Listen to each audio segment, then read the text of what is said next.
Bwana asifiwe. Katika sehemu hii ya 23 tutaanza kujifunza ubatizo kwa Roho Mtakatifu. Ubatizo wa Roho Mtakatifu. Ubatizo wa Roho Mtakatifu. Kuna namna nyingi ambazo Biblia imeongelea ubatizo.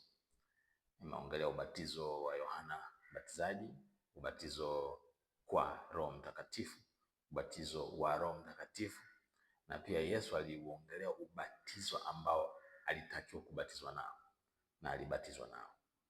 Kwa mabatizo yako mengi. Ubatizo wa Yohana Mbatizaji ndio ubatizo unaotumika mpaka sasa, ni ubatizo maarufu sana. Ukisikia mtu amebatizwa leo hii, basi ujue amebatizwa ubatizo wa Yohana Mbatizaji. Ni ule ubatizo mtu anachukuliwa anatumbukizwa kwenye maji mengi. Ni ishara kwamba huyu mtu ameamua kuambatana na Mungu, ameamua kumwamini Mungu. More or less. Kwa hiyo inategemea pia ni nani ambaye anatoa tafsiri ya hilo neno. Lakini ubatizo huo wa Yohana ambao ni ubatizo wa aidha kutumbukizwa kwenye maji, wengine wananyunyiziwa maji, ni ishara kwamba mtu huyu anayefanyiwa kitu hicho, mwili huo unaofanyiwa tendo hilo la kubatizwa,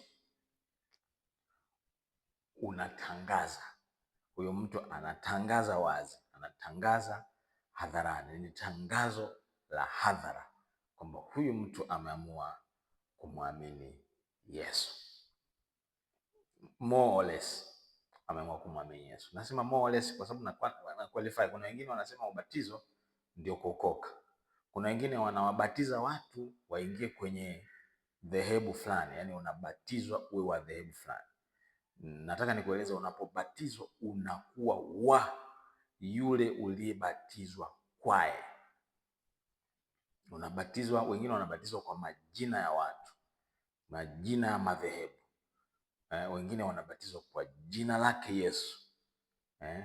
Kwa hiyo hawa wanaobatizwa kwa jina lake Yesu manake wamemkubali Yesu kwanza, wameamini, wana maturity, yani wana ukomavu wa kuweza kufanya maamuzi, wakaamini, ndipo watabatizwa kwa jina lake Yesu. Sasa ule ubatizo kwa jina lake Yesu ndio huo nimesema ni ubatizo kwa Roho Mtakatifu, ambapo Roho Mtakatifu ndo anayebatiza.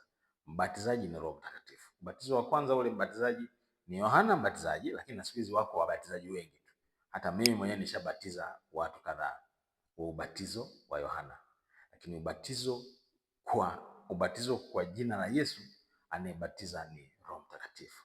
Ni Roho Mtakatifu ndo anamuingiza mtu katika mwili wa Yesu. Na ubatizo huu manake mtu anazamishwa kwenye mwili wa Yesu, anapotelea kwenye mwili wa Yesu, anapoteza ile identity yake ya zamani, anapoteza ukale wake, anaingizwa kwenye upya, anakuwa sehemu ya mwili wa Kristo. Ndio ubatizo kwa jina lake Yesu. Wengine wanasema ubatizo kwa jina la Baba na la Mwana na Roho Mtakatifu. Ni jina hili moja ambalo ni jina la Yesu.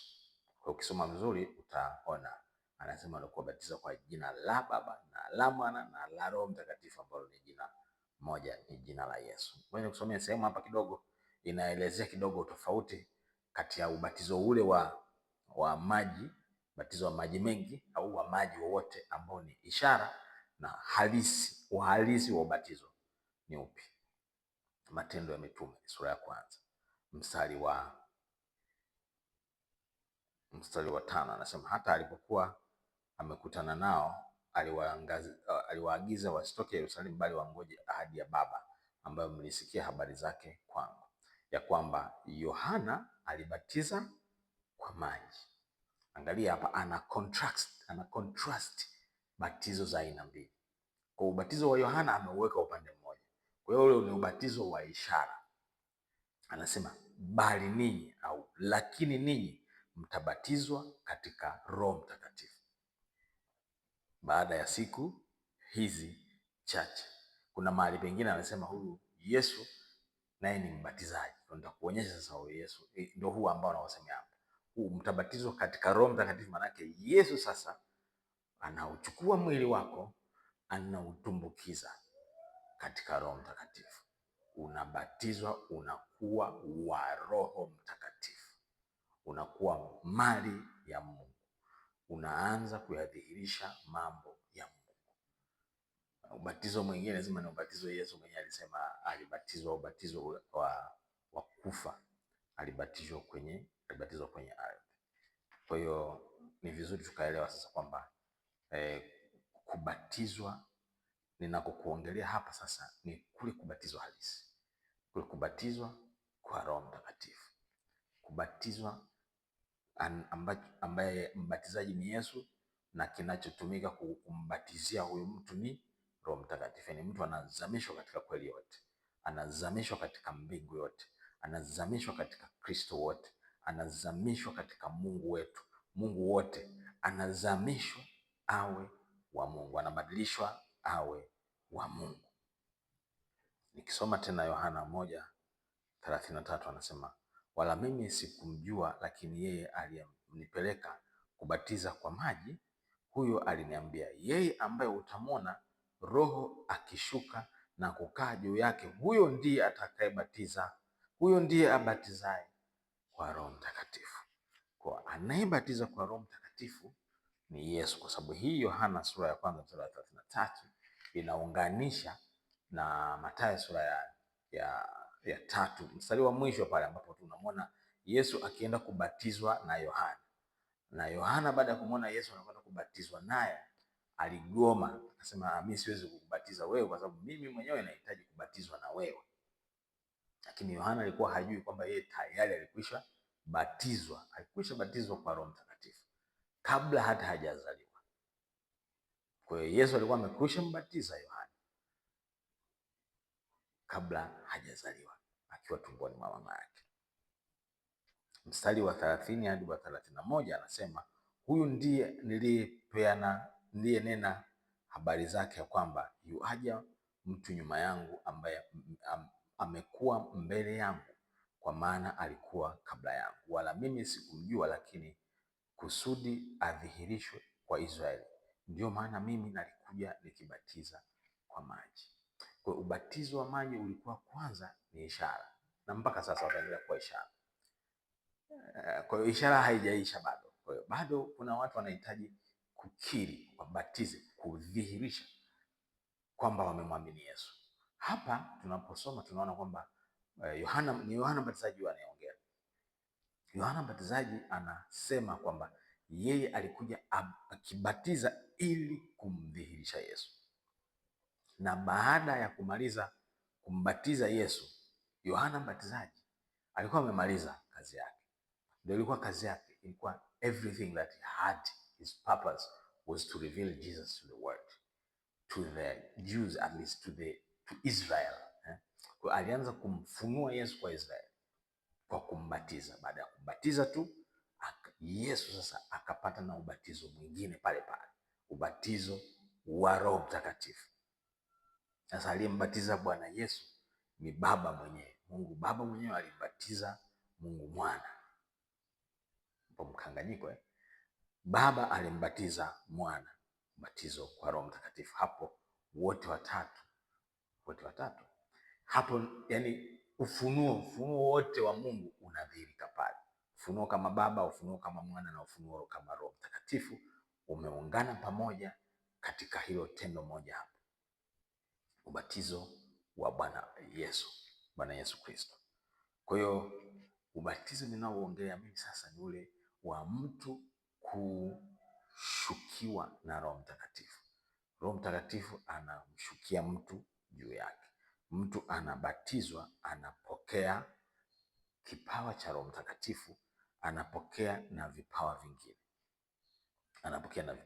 Kwani kusomea tena Yohana sura ya 7:39 anasema, na neno hilo alilisema katika habari ya Roho, ambaye wale wamwaminio watampokea baadaye, kwa maana Roho alikuwa hajaja, kwa sababu Yesu alikuwa hajatukuzwa. Kwa hiyo Yesu alipokuwa anakuja duniani, alikuja kwa kusudi la kuwafanya watu wapokee connection na Mungu. kabla hajaja Yesu, Roho Mtakatifu alikuwa anakuja na kuondoka. Alikuwa anawajilia mitume, anawajilia wale manabii na wafalme, anakuja na kuondoka. Kwa hiyo utendaji wa mtu katika Roho Mtakatifu ulikuwa ni temporary. Lakini imeenda sasa, ikafika enzi za Yohana Mbatizaji, yule Roho Mtakatifu alikuja akakaa na Yohana Mbatizaji. Sasa siwezi kuelezea kama alitoka au vipi, nachojua hakutoka au nacho assume kwamba hakutoka. Hakukuwa na sababu ya Roho Mtakatifu kumwacha Yohana Mbatizaji,